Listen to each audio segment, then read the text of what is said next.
بسم اللہ الرحمن الرحیم۔ سامعین کرام، آپ سن رہے ہیں اردو کہانی انجام بخیر، جس کے مصنف ہیں مرزا امجد بیگ ایڈوکیٹ، اور یہ اس سلسلے کی قسط نمبر 2 ہے۔ مجھے امید ہے آپ کو میری یہ کاوش پسند آ رہی ہوگی۔ آپ نے اگر ابھی تک میرا چینل کہانی گھر سبسکرائب نہیں کیا تو ابھی میرے چینل کو سبسکرائب کر کے بیل نوٹیفیکیشن آن کر لیجئے، تاکہ آنے والی ہر نئی کہانی کی اطلاع بر وقت آپ تک پہنچ سکے۔ اصغری زیر لب بڑبڑائی، مولوی صاحب نے مسجد میں شادی دفتر کب سے کھول لیا ہے؟ عاقل اصغری کی بڑبڑاہٹ کو سنجیدہ لیتے ہوئے بولا، انہوں نے شادی دفتر نہیں کھولا، یہ کام وہ صرف میرے لیے کریں گے۔ میں نے انہیں ہمیشہ اپنا بزرگ سمجھا ہے۔ والدہ کی وفات کے بعد تو وہ میرا کچھ زیادہ ہی خیال رکھنے لگے ہیں۔ میری شادی کا ذکر بھی انہوں نے ہی چھیڑا تھا۔ مجھ سے پوچھا لڑکی کے معاملے میں میری کیا ترجیحات ہیں۔ میں نے انہیں سب کچھ بتا دیا۔ انہوں نے کہا میں بے فکر ہو جاؤں، وہ بہت جلد میرے لیے میرے معیار کی لڑکی ڈھونڈ نکالیں گے۔ اس سلسلے میں مولوی صاحب نے تم سے کوئی رقم وغیرہ بھی؟ بالکل نہیں، عاقل نے اصغری کی بات کاٹتے ہوئے کہا۔ اس نیک کام کے لیے وہ مجھ سے ایک پیسہ بھی نہیں لیں گے۔ میں نے سوچا جب وہ ہمارا نکاح پڑھائیں گے تو اس موقع پر میں ان کی کچھ خدمت ضرور کروں گا، یہ تو ان کا حق ہوگا۔ اصغری نے کہا، عاقل میاں، مولوی صاحب تمہارے لیے لڑکی تلاش کریں گے، وہی تم دونوں کا نکاح پڑھائیں گے، مگر اس کے بعد ہوگا کیا؟ اصغری کا اختتامی جملہ غیر واضح اور ذو معنی تھا۔ عاقل کی سمجھ میں نہ آ سکا کہ وہ کیا کہنا چاہ رہی تھی، تاہم اسے اپنی اس غلطی کا احساس ضرور ہو گیا کہ اپنی شادی والا معاملہ اسے اصغری کو نہیں بتانا چاہیے تھا۔ اس نے منت آمیز لہجے میں اصغری سے کہا، دیکھو میں نے ابھی تک کسی کو اپنی شادی کے بارے میں نہیں بتایا، تم پہلی عورت ہو جس سے میں نے یہ ذکر کیا ہے۔ میں تم سے درخواست کرتا ہوں کہ تم کسی اور کو یہ بات نہ بتانا۔ مجھے امید ہے تم اس راز کو راز رکھو گی، کم از کم اس وقت تک جب تک پیش امام صاحب میرے لیے کوئی مناسب لڑکی تلاش نہیں کر لیتے۔ وہ شرارت سے مسکراتے ہوئے بولی، کیا مولوی صاحب نے اس راز کو پوشیدہ رکھنے کی تلقین کی ہے؟ ہاں، کچھ ایسی ہی بات ہے، عاقل نے جواب دیا۔ عسکری بولی، ٹھیک ہے، میں تمہارے اس راز کو ہمیشہ اپنے سینے میں چھپائے رکھوں گی۔ سمجھ لو تم نے مجھے کچھ بتایا ہی نہیں، اس سلسلے میں تم بالکل بے فکر ہو جاؤ۔ تمہارا بہت بہت شکریہ، وہ ممنونیت سے بولا۔ اصغری نے کہا، چلو اب کچھ کام کی باتیں بھی ہو جائیں۔ کس کام کی باتیں؟ عاقل چونک اٹھا۔ بھائی تمہارے مکان کی باتیں۔ اصغری نے وضاحت کرتے ہوئے کہا، تم اپنا مکان بیچنا چاہتے ہو اور میں جائیداد کی خرید و فروخت میں 2 پارٹیوں کے درمیان واسطہ بنتی ہوں۔ اگر تم چاہو تو میں تمہارے مکان کا کوئی گاہک تلاش کروں، میرا مطلب ہے پارٹی۔ مجھے کوئی اعتراض نہیں، بس میری ایک ہی شرط ہے، عاقل ضدی لہجے میں بولا۔ اصغری فوراً اس کی بات کی تہہ تک پہنچ گئی، جلدی سے بولی، یعنی تم 50,000 روپے سے کم میں مکان نہیں بیچو گے؟ بالکل یہی بات ہے، عاقل نے اس بات میں گردن ہلائی۔ اصغری نے کہا، عاقل اگر میں تمہارا مکان بکوا دوں تو تم مجھے کتنے پیسے دو گے؟ ایک لمحے کے توقف سے اس نے وضاحت کی، پیسوں والی بات میں نے عمومی استعمال کے حوالے سے کی ہے، کہیں تم یہ نہ کہہ دینا کہ مجھے 200 پیسے یا 300 پیسے دو گے۔ پیسوں سے میری مراد کمیشن کی رقم ہے۔ میں سمجھ رہا ہوں، عاقل نے مسکراتے ہوئے کہا، پھر بولا، ایسا کرو تم میرا مکان جتنے میں بھی بکوا دو، مجھے تم صرف 50,000 روپے دینا، باقی رقم تمہاری ہوگی۔ اصغری نے اپنے چہرے پر اس قسم کے تاثرات ابھارے جیسے وہ کچھ سوچنے کی کوشش کر رہی ہو۔ عاقل کو یقین نہیں تھا کہ اصغری اس کی تجویز سے اتفاق کر لے گی، لیکن اصغری کے جواب نے اسے ورطۂ حیرت میں ڈال دیا۔ اس حیرت میں بے انتہا خوشی بھی شامل تھی۔ اصغری نے سنجیدہ لہجے میں جواب دیا، مجھے تمہاری تجویز منظور ہے۔ فرض کرو میں تمہارا مکان 1 لاکھ میں فروخت کروا دیتی ہوں، اس صورت میں 50,000 روپے میرے ہوں گے۔ عاقل نے اس بات میں گردن ہلائی اور بولا، کیا واقعی یہ مکان 1 لاکھ روپے میں فروخت ہو سکتا ہے؟ اس کا انداز ایسا تھا جیسے وہ مکان کی فروخت کے سلسلے میں اصغری کو بیچ میں لا کر غلطی کر رہا ہو۔ اسے چاہیے کہ وہ خود 1 لاکھ میں مکان فروخت کر کے ساری رقم جیب میں ڈال لے۔ دولت کی ہوس انسان کو عجیب و غریب زاویوں سے سوچنے پر مجبور کر دیتی ہے۔ حالانکہ عاقل کو بخوبی اندازہ تھا کہ اس کا مکان کسی بھی طور 30,000 روپے سے زیادہ کا نہیں تھا۔ اصغری نے عاقل کے سوال کا جواب دیتے ہوئے کہا، عاقل میاں، میں نے تو ایک بات کہہ دی تھی، ورنہ میرے خیال میں تو تم اس مکان کے 50,000 روپے بھی بہت زیادہ مانگ رہے ہو۔ عاقل قدرے مایوس ہوا، پھر بولا، چلو ٹھیک ہے، تم اس مکان کا گاہک لاؤ، 50,000 سے زیادہ جتنی رقم ہوگی وہ تمہاری۔ اصغری مزید 10-15 منٹ عاقل کے پاس بیٹھ کر واپس چلی گئی۔ وہ رات عاقل نے 50,000 کے نوٹ بار بار گنتے ہوئے گزار دی۔ دوسری صبح وہ مکان پر تالا ڈال کر فیکٹری چلا گیا۔ عاقل فیکٹری جاتے ہوئے ایک ہوٹل سے ناشتہ کرتا تھا، دوپہر کا کھانا وہ فیکٹری کی کینٹین میں کھاتا تھا اور رات کا کھانا واپسی اسی ہوٹل میں کھاتا تھا جہاں وہ صبح جاتے وقت ناشتہ کیا کرتا تھا۔ اس کی خوراک بہت مختصر تھی، جس کی وجہ سے اس کی صحت روز بروز گرتی بلکہ لیٹتی جا رہی تھی۔ وہ اللہ کا بندہ ناشتے میں 1 چائے اور 2 بسکٹ کھاتا تھا۔ کبھی کبھار چھٹی کے روز بسکٹ کے بجائے پراٹھے سے عیاشی کر لی جاتی تھی۔ دوپہر میں وہ 1 روٹی اور تھوڑا سا دہی کھاتا تھا۔ تھوڑا سا دہی سے مراد آدھ پاؤ سے بھی کم دہی ہے۔ رات کو دال سبزی اور 2 چپاتی، بس یہی اس کی کل خوراک تھی۔ دودھ، پھل اور گوشت کا اس کی زندگی میں گزر نہیں تھا۔ یہی وجہ تھی کہ اس کے بدن پر تازگی، رونائی اور صحت نام کی کوئی چیز نظر نہیں آتی تھی۔ ایک بات عام طور پر میرے مشاہدے میں آئی ہے، یقیناً آپ کے مشاہدے میں بھی آئی ہوگی، اور وہ یہ کہ جو لوگ کھانے پینے کے معاملات میں حد درجہ کنجوسی بلکہ بخل سے کام لیتے ہیں اور پیسہ جمع کرنے کے چکر میں لگے رہتے ہیں، ان کا جمع جتھا کسی اور ہی کے کام آتا ہے۔ خدا کے عطا کردہ وجود کو اگر بلا وجہ بھوکا پیاسا رکھا جائے تو یہ وجود اس انسان کے لیے خود سے کچھ اچھا تو مانگ نہیں سکتا۔ بہرحال یہ دنیا ہے اور اس دنیا میں ہر طرح کے لوگ پائے جاتے ہیں۔ اس روز عاقل فیکٹری سے واپس گھر آیا تو تھوڑی ہی دیر بعد اصغری آن ٹپکی۔ وہ خاصی برہم دکھائی دیتی تھی۔ عاقل اسے گھر کے اندر لے آیا۔ اصغری نے پلنگ پر بیٹھتے ہی کہا، تم کہاں غائب ہو گئے تھے؟ میں صبح سے 10 چکر لگا چکی ہوں۔ ظاہر ہے میں کام پر گیا ہوا تھا، عاقل نے متحمل لہجے میں جواب دیا۔ اصغری بولی، میں جب بھی یہاں آئی تمہارے دروازے پر ڈلے تالے کو دیکھ کر واپس چلی گئی، اتنے پھیرے لگانے کی ضرورت کیوں پیش آ گئی؟ عاقل نے استفسار کیا۔ کیا اس مکان کے لیے کوئی پارٹی تلاش کر لی ہے تم نے؟ اصغری اسبات میں سر ہلاتے ہوئے بولی، ہاں بالکل یہی بات ہے، میں نے ایک مناسب اور معقول پارٹی کا بندوبست کر لیا ہے۔ تم صبح میرا انتظار کرنا، میں سلطان بھائی کو اپنے ساتھ لے کر آؤں گی، لیکن صبح تو میں فیکٹری ذرا دیر سے چلے جانا۔ اصغری نے اس کی بات قطع کرتے ہوئے کہا، سلطان بھائی سے صبح ہی بات ہو جائے تو اچھا ہے، ورنہ وہ 1 ہفتے کے لیے کراچی سے باہر جانے والا ہے، اگر وہ نکل گئے تو معاملہ 1 ہفتے پر چلا جائے گا۔ عاقل نے پوچھا، یہ سلطان بھائی کون ہیں اور وہ کراچی سے باہر کہاں جانے والے ہیں؟ سلطان میرے ایک جاننے والے ہیں، اصغری نے بتایا، سندھی ہوٹل کے قریب رہتے ہیں، وہ 1 ہفتے کے لیے حیدرآباد جانے والے ہیں، میں چاہتی ہوں کہ کل تمہیں بیانہ تو دلوا دوں۔ عاقل نے پوچھا، کیا وہ 50,000 میں میرا مکان خریدنے پر تیار ہو گئے ہیں؟ میں نے اسے تمہاری ڈیمانڈ کے بارے میں ابھی کچھ نہیں بتایا، اصغری نے بتایا، صبح میں تمہارے سامنے ہی بات کروں گی، بس تم خاموش رہنا، سلطان سے سارا معاملہ میں طے کروں گی۔ اس نے کہا تھا کہ وہ کوئی بات طے کرنے سے پہلے تمہارا مکان دیکھنا چاہتا ہے، اسی لیے میں کل صبح اسے اپنے ساتھ لے کر آؤں گی۔ عاقل نے اصغری کو یقین دلایا کہ وہ آئندہ صبح اس کا اور سلطان کا انتظار کرے گا۔ اصغری مطمئن ہو کر واپس چلی گئی۔ آئندہ روز اصغری سلطان نامی ایک شخص کے ساتھ آن دھم کی۔ سلطان 40 سال کا ایک صحت مند شخص تھا۔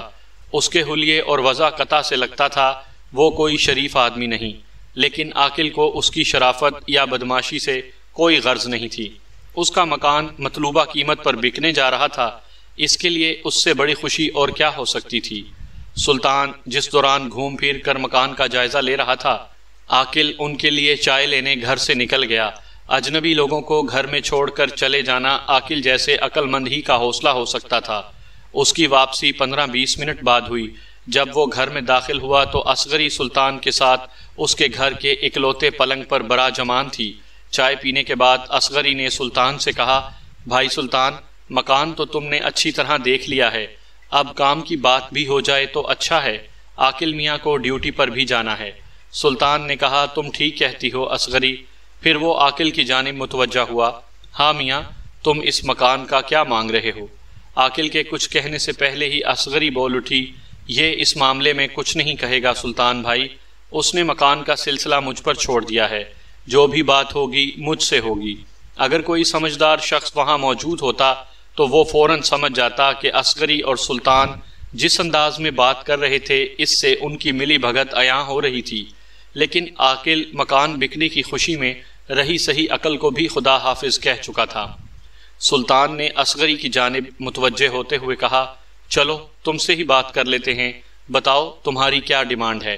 اصغری نے کہا، میں اس مکان کو 70,000 میں بیچوں گی۔ دماغ خراب ہو گیا ہے تمہارا؟ سلطان نے عجیب سے لہجے میں کہا، اس کھولی کا 70,000؟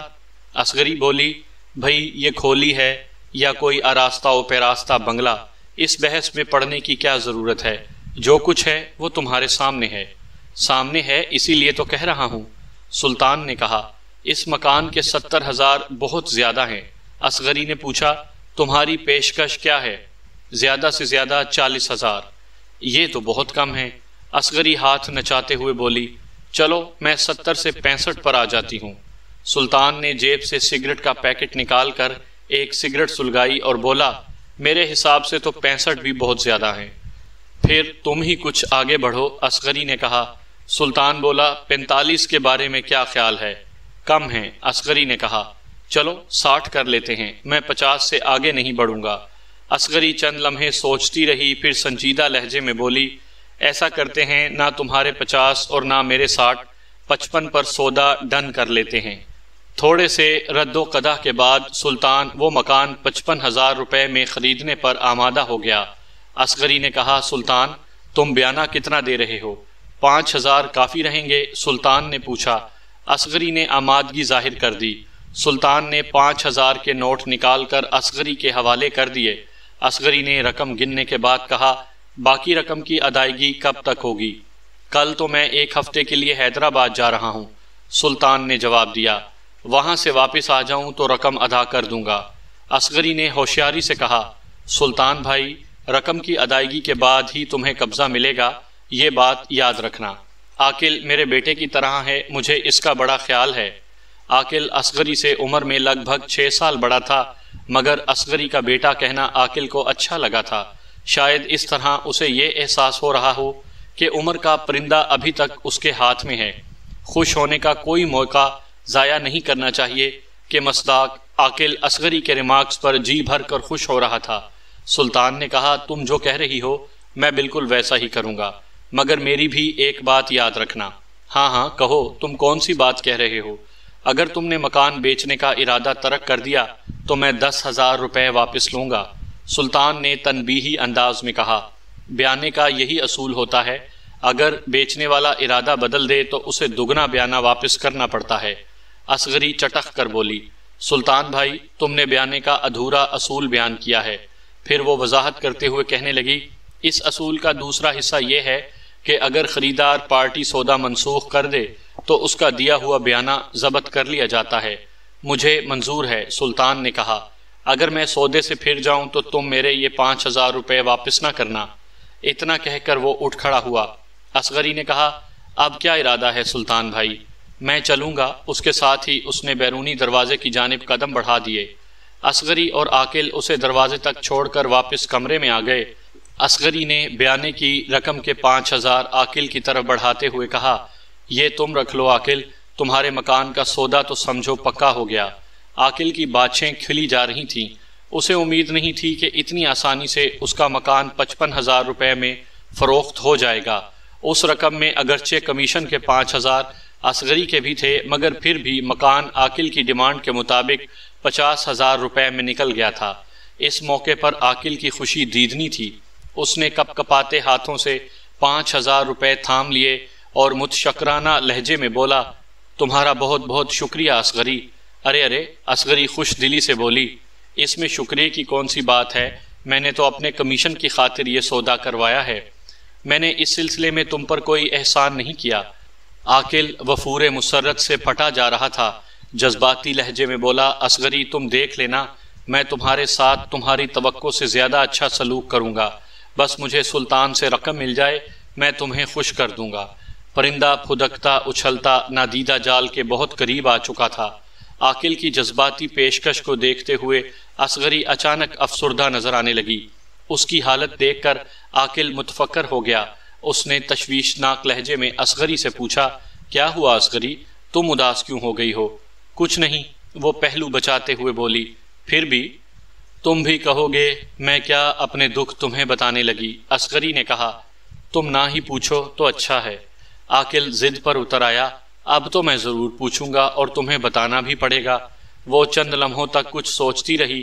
جب عاقل نے زیادہ ہی اصرار کیا تو وہ تامل کرتے ہوئے بولی، دیکھو میری بات سے کوئی ایسا ویسا مطلب نہ نکالنا، اچھا برا وقت ہر انسان پر آتا ہے، میں کسی بھی قسم کا مطلب نہیں نکالوں گا۔ عاقل نے سنجیدگی سے کہا، تم بتاؤ تمہارے ساتھ مسئلہ کیا ہے؟ اصغری جوز بوز ہوتے ہوئے بولی، مجھے کچھ پیسوں کی اشد اور فوری ضرورت ہے۔ تمہیں کتنے پیسے چاہیے؟ 5,000 روپے۔ اتنی رقم کا کیا کرو گی؟ بہت کچھ کروں گی، وہ خلا میں دیکھتے ہوئے بولی۔ کریانہ سٹور والے کا اچھا خاصا ادھار چڑھا ہوا ہے، بجلی اور گیس وغیرہ کے بل بھی کئی ماہ سے ادا نہیں ہو سکے، اور سب سے بڑھ کر حسنہ۔ لفظ حسنہ ادا کرنے کے بعد وہ اچانک خاموش ہو گئی، جیسے کسی اندرونی طاقت نے اس کی زبان پر تالا ڈال دیا ہو۔ عاقل نے اضطراری لہجے میں دریافت کیا، یہ حسنہ کون ہے؟ وہ ٹھنڈی آہ بھرتے ہوئے بولی، حسنہ میری جان اور اکلوتی بیٹی کا نام ہے۔ میں نے اس سے وعدہ کیا تھا کہ اس پہلی یعنی یکم پر میں اسے ریشمی سوٹ بنوا کر دوں گی۔ آج تک میں نے کسی سے جو وعدہ کیا ہے اسے پورا ضرور کیا ہے۔ پہلی میں صرف 2 روز باقی ہیں اور ابھی تک میرا ہاتھ خالی ہے۔ 3-4 پارٹیوں کے پاس میرے پیسے پھنسے ہوئے ہیں، مگر وہ آئندہ 15 تاریخ سے پہلے نہیں ملیں گے۔ اگر آئندہ 2 دن کے اندر اندر بل وغیرہ جمع نہ کروائے تو میری لائٹ اور گیس کٹ جائے گی۔ کریانہ سٹور والا بھی گھر کے کئی چکر لگا چکا ہے، اور حسنہ کا ریشمی جوڑا۔ حسنہ کے ذکر پر آ کر ایک مرتبہ پھر اس کے زبان کو بریک لگ گئے۔ عاقل کو معلوم ہو چکا تھا کہ حسنہ اصغری کی جوان بیٹی کا نام ہے۔ اس نے دبے دبے جوش کے ساتھ کہا، حسنہ کے ریشمی جوڑے کا کیا مسئلہ ہے؟ شدت جذبات سے اس کی آواز کپ کپا رہی تھی۔ میں تمہیں بتا چکی ہوں کہ میں نے حسنہ سے وعدہ کر رکھا ہے کہ اسے ریشمی جوڑا بنوا کر دوں گی، اور مجھے یہ وعدہ وفا ہوتا نظر نہیں آتا۔ زندگی میں پہلی مرتبہ ہوگا کہ میں اپنے وعدے میں جھوٹی پڑوں گی۔ تم فکر نہ کرو اصغری، عاقل گہری سنجیدگی سے بولا، میں تمہیں جھوٹا نہیں ہونے دوں گا۔ اس کے ساتھ ہی عاقل نے 5,000 روپے اصغری کی جانب بڑھا دیے۔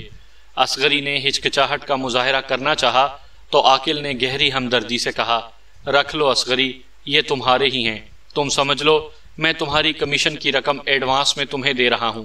اس سودے کے سلسلے میں تمہیں 5,000 روپے ملنا تھے، تم اس رقم کو اپنا کمیشن سمجھ کر رکھ لو۔ تھوڑے سے تامل کے بعد اصغری نے وہ رقم لے لی اور ممنونیت آمیز لہجے میں بولی، تم بہت اچھے ہو عاقل، تم نے مجھ پر اعتماد کیا ہے، میں ہمیشہ تمہاری قدر کروں گی۔ کبھی گھر آؤ، میں تمہیں حسنہ سے بھی ملواؤں گی، وہ بھی تم جیسے ہمدرد اور مخلص انسان سے مل کر بہت خوش ہوگی۔ پھر وہ عاقل کو اپنے گھر کی لوکیشن سمجھانے لگی۔ اصغری کا مکان بستی کے کنارے پر تھا اور وہ بستی کی اکلوتی مسجد سے زیادہ فاصلے پر نہیں تھا۔ عاقل کو اس گھر کا پتہ سمجھنے میں کسی دشواری کا سامنا نہیں کرنا پڑا۔ تھوڑی دیر بعد وہ عاقل کو دعائیں دیتی ہوئی رخصت ہو گئی۔ عاقل کی خوشی کا کوئی ٹھکانہ نہیں تھا۔ ایک تو اس کا جھونپڑی نما مکان بہت اچھے داموں فروخت ہونا طے پا گیا تھا، جو ظاہر ہے اصغری کے توسط اور تعاون سے ممکن ہو سکا تھا۔ دوسری جانب حسنہ کے تذکرے نے اس کے دل میں گدگدی مچا دی تھی۔ اس کی دی ہوئی رقم سے حسنہ کے لیے ریشمی جوڑا خریدا جانے والا تھا، چاہے وہ رقم اصغری کی کمیشن ہی تھی، تاہم بر وقت اس کی فراہمی کا کریڈٹ عاقل ہی کو جاتا تھا۔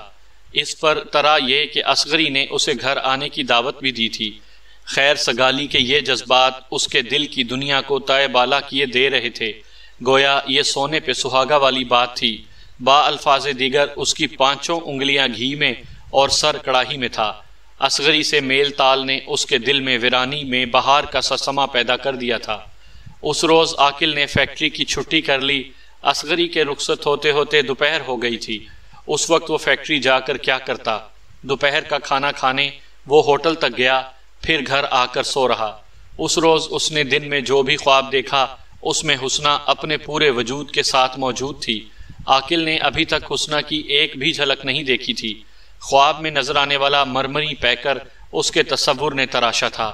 یہ اس کے تخیل کی فسوں گری تھی، اور اس کی دانست میں کوئی لڑکی جتنی خوبصورت ہو سکتی تھی وہ حسنہ کے نام سے اس کے خواب کی دنیا میں موجود تھی۔ خواب آخر خواب ہوتا ہے، آنکھ کھلتے ہی ٹوٹ کر بکھر جاتا ہے، اور پھر دن کا خواب تو اور بھی قیامت خیز ہوتا ہے۔ اس کی ہلاکت گیری اپنا ثانی رکھتی ہے، نہ کوئی مثال۔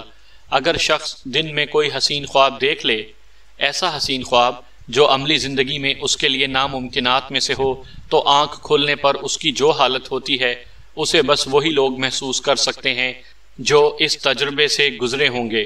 خاص طور پر اگر خواب دیکھنے والا تنہائی اور تجرد کی زندگی بھی گزار رہا ہو، تو آنکھ کھولنے پر اس کے دل کا سوا ستیہ ناس ہو جاتا ہے، ارمانوں پر اوس پڑ جاتی ہے اور جذبات کا فیوز اڑ جاتا ہے۔ عاقل کی آنکھ مغرب سے کچھ دیر پہلے کھلی تھی۔ اس وقت سورج غروب ہونے کے قریب تھا اور چیزوں کے سائے خاصے بڑھ چکے تھے، بلکہ بہت سی چیزوں کے سائے آپس میں مل کر شام کے دھندلکے کو جنم دے رہے تھے۔ عاقل کے دماغ پر خواب کا خمار باقی تھا، وہ خواب جس میں اصغری کی بیٹی حسنہ اس کی ہم رکاب تھی۔ وہ دونوں انجانے مسافروں کی طرح بادلوں پر اڑتے پھر رہے تھے۔ ان کے دل کیف و سرور سے لبریز تھے، وہ انبساط کی آخری حدوں کو چھو رہے تھے، لیکن آنکھ کھولنے کے بعد سب کچھ ختم ہو چکا تھا۔ خوشگواریاں، یادوں کا میلہ ایک ٹیس دینے والی کسک میں بدل چکا تھا۔ عاقل نے 2-4 انگڑائیاں لینے کے بعد پلنگ چھوڑ دیا۔ مغرب کی نماز میں زیادہ وقت باقی نہیں رہا تھا۔ اس نے گھر کو تالا لگایا اور مسجد کی جانب روانہ ہو گیا۔ اس نے ہمیشہ کی طرح آج بھی نماز ادا کی تھی، تاہم آج اس کا ارتکاز خاصا کمزور تھا۔ وہ بار بار اپنے خیالات کو یاد الہی کی جانب مرکوز کرنے کی کوشش کرتا، مگر وہ نافرمان بھٹک کر حسنہ کی جانب نکل جاتے۔ اس نے جیسے تیسے نماز ختم کی اور مسجد سے باہر نکل آیا۔ آج اس نے ایک خلاف معمول حرکت بھی کی تھی۔ پہلے وہ جب بھی نماز ادا کرنے مسجد آتا تھا تو پیش امام صاحب سے ضرور ملاقات کرتا تھا اور ان کے درمیان شادی کے موضوع پر بات چیت ہوتی تھی۔ آج وہ نماز ختم کرتے ہی مسجد سے باہر آ گیا تھا۔ عاقل خیالوں میں کھویا ہوا اپنے گھر کی جانب بڑھنے لگا، مگر تھوڑی ہی دیر بعد وہ چونک اٹھا۔ وہ اپنے گھر کی مخالف سمت میں جا رہا تھا۔ پھر جب اس کے قدم رکے تو تیر کمان سے نکل چکا تھا۔ اس نے خود کو اصغری کے دروازے کے سامنے کھڑے پایا۔ ایک لمحے کو اس نے سوچا اسے واپس چلے جانا چاہیے، مگر دوسرے ہی لمحے اس کے دل نے مشورہ دیا کہ جب یہاں تک آ ہی گئے ہو تو گھر کے اندر جانے میں کیا حرج ہے۔ اس کے دل و دماغ میں چند لمحے رسہ کشی ہوتی رہی۔ اس کھینچا تانی میں جیت دل کے حصے میں آئی اور بے اختیار اس کا ہاتھ دستک کے لیے اٹھ گیا۔ اسے محسوس ہوا اس وقت اسے اپنے اعضاء پر اختیار نہیں تھا۔ پہلے اس کے قدم بے ساختہ غیر محسوس طریقے سے حسنہ کے گھر کی جانب اٹھے تھے، اور اب وہ اس کے دروازے پر دستک دے رہا تھا۔ دروازہ اصغری نے کھولا۔ سامنے عاقل کو دیکھ کر اسے ذرا بھی حیرت نہیں ہوئی۔ وہ عاقل کو گھر کے اندر لے گئی، پھر اس نے اپنی بیٹی حسنہ سے بھی ملوایا۔ حسنہ کی عمر زیادہ سے زیادہ 25 سال رہی ہوگی۔ وہ اس میں بامسمی تھی۔ عاقل کو وہ پہلی ہی نظر میں پسند آ گئی۔ اسی روز ان میں بہت سی باتیں ہوئیں، وہ آپس میں گھل مل گئے تھے۔ پھر عاقل اکثر وہاں جانے لگا۔ اس دوران میں حسنہ عاقل سے خاصی فری ہو گئی تھی۔ وہ عاقل کے آئیڈیل پر ہو بہو پوری اتری تھی، دبلی پتلی، گوری چٹی اور کم عمر۔ عاقل نے بطور بیوی جس لڑکی کا تصور کیا تھا وہ تمام خوبیاں اسے حسنہ میں نظر آ رہی تھیں۔ لگ بھگ 1 ہفتے کی آمد و شد سے معاملات اس سطح تک جا پہنچے کہ وہ ایک دوسرے کو پسند کرنے لگے۔ ان کی یہ پسندیدگی اصغری سے پوشیدہ نہیں تھی، بلکہ وہ تو انہیں ایک دوسرے کو پسند کرنے کے مواقع خود فراہم کرتی رہی تھی۔ اس بات کا فیصلہ کرنا سر دست خاصا مشکل تھا کہ آیا حسنہ واقعی عاقل میں دلچسپی لینے لگی تھی یا وہ بھرپور اداکاری کا مظاہرہ کر رہی تھی۔ دونوں کی عمروں میں لگ بھگ 31 سال کا فرق تھا۔ عاقل میاں تو عمر میں حسنہ کی ماں سے بھی 5-6 سال بڑا ہی تھا۔ 1 ہفتہ گزر گیا مگر سلطان حیدرآباد سے واپس نہ آیا۔ عاقل نے اصغری سے استفسار کیا تو اس نے کہا، تمہیں کیوں جلدی ہو رہی ہے؟ آ ہی جائے گا وہ۔ مجھے جلدی اس لیے لگی ہوئی ہے کہ وہ آئے اور مجھے رقم دے۔ عاقل نے کہا، جب ایک سودا ہو چکا تو پھر تمام معاملات نمٹ جانا چاہیے۔ نمٹ جائیں گے میاں تمہارے تمام معاملات، اصغری بے پرواہی سے بولی۔ اگر سلطان کو آنے میں تاخیر ہو رہی ہے تو اس میں تمہارا نقصان ہی کیا ہے؟ وہ تو 5,000 روپے بیانہ دے کر پھنس چکا ہے، معاملے سے پھر جانے کی صورت میں وہ بیانے کی رقم سے ہاتھ دھو بیٹھے گا۔ ہاں یہ تو تم بالکل ٹھیک کہہ رہی ہو۔ عاقل الو کی طرح گردن کو خم دے کر بولا۔ گردن کے اس خم کا زاویہ کچھ ایسا تھا کہ حسنہ اس کی نظر میں آ رہی تھی۔ وہ حسنہ پر نگاہ ٹکاتے ہوئے بات کو آگے بڑھا کر بولا، سلطان کے 5,000 میرے کام نہ سہی، چلو تمہارے کام تو آئے۔ اصغری ذو معنی انداز میں بولی، تمہارے کام بھی آئیں گے، فکر نہ کرو میاں۔ اس کے ساتھ ہی اس نے اپنی بیٹی کو دیکھا اور کہا، میں نے تو تم سے ادھار پر رقم مانگی تھی، مگر تم نے تو خود ہی یہ کہہ کر وہ 5,000 مجھے دیے تھے کہ چلو میرا کمیشن مجھے ایڈوانس مل گیا۔ اگر تمہارے ذہن میں کوئی اور بات ہو تو کہہ ڈالو۔ نہیں نہیں، ایسی کوئی بات نہیں، وہ جلدی سے بولا۔ 5,000 تم نے خرچ کر لیے یا میں نے، اس سے کیا فرق پڑتا ہے؟ ہمارے پیسے الگ الگ تھوڑی ہیں۔ یہ بات کہتے ہوئے اس کی نظر حسنہ پر جمی ہوئی تھی۔ اصغری ایک جہان دیدہ عورت تھی، وہ عاقل کی بات کی تہہ تک پہنچ گئی۔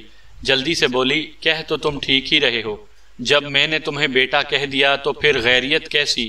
خیر، وہ اٹھتے ہوئے بولی، میں ایک ضروری کام سے ذرا باہر ہوا ہوں، تم دونوں باتیں کرو۔ اتنا کہہ کر وہ گھر سے نکل گئی۔ عاقل اور حسنہ ہلکی پھلکی رومانوی گفتگو میں مصروف ہو گئے۔ دن پر دن گزرتے گئے مگر عاقل کے مکان کو خریدنے کا خواہش مند سلطان لوٹ کر نہ آیا۔ اس دوران میں عاقل نہایت پابندی سے اصغری کے گھر آتا جاتا رہا۔ حسنہ کے ساتھ اس کی محبت کی پینگیں بڑھتی رہیں۔ اصغری نے اسے بھرپور تاثر دے رکھا تھا کہ اس نے عاقل کو واقعی اپنی فرزندی میں لے لیا تھا۔ اب تو عاقل نے ناشتہ اور رات کا کھانا بھی اصغری کے گھر میں ہی کھانا شروع کر دیا تھا۔ وہ صبح سویرے اپنے گھر سے نکلتا، مسجد میں نماز ادا کرنے کے بعد وہ اصغری کے گھر آ جاتا، ناشتہ کرتا اور فیکٹری روانہ ہو جاتا۔ فیکٹری سے واپسی پر وہ سیدھا اصغری کے گھر پہنچتا، رات کا کھانا تناول فرماتا، حسنہ اور اصغری سے تھوڑی گپ شپ کرتا اور رات گئے اپنے گھر پہنچ کر سو جاتا۔ اپنے گھر کو وہ ان دنوں ایک سرائے کے طور پر استعمال کر رہا تھا۔ شاید وہ اپنے گھر کو اس سرائے کی تصویر بنانا چاہتا تھا جس کے بارے میں شاعر نے کہا ہے، عبرت سرائے دہر ہے اور ہم ہیں دوستو۔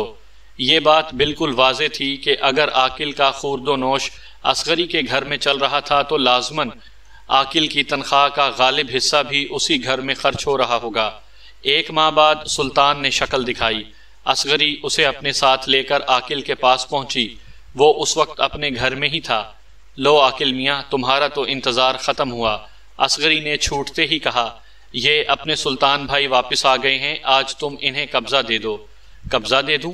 عاقل نے چونکے ہوئے لہجے میں کہا، رقم تو ابھی مجھے ملی نہیں، میں مکان کا قبضہ کس طرح دے دوں؟ سلطان نے کہا، رقم میں ساتھ لایا ہوں، اس کی فکر نہ کرو میاں۔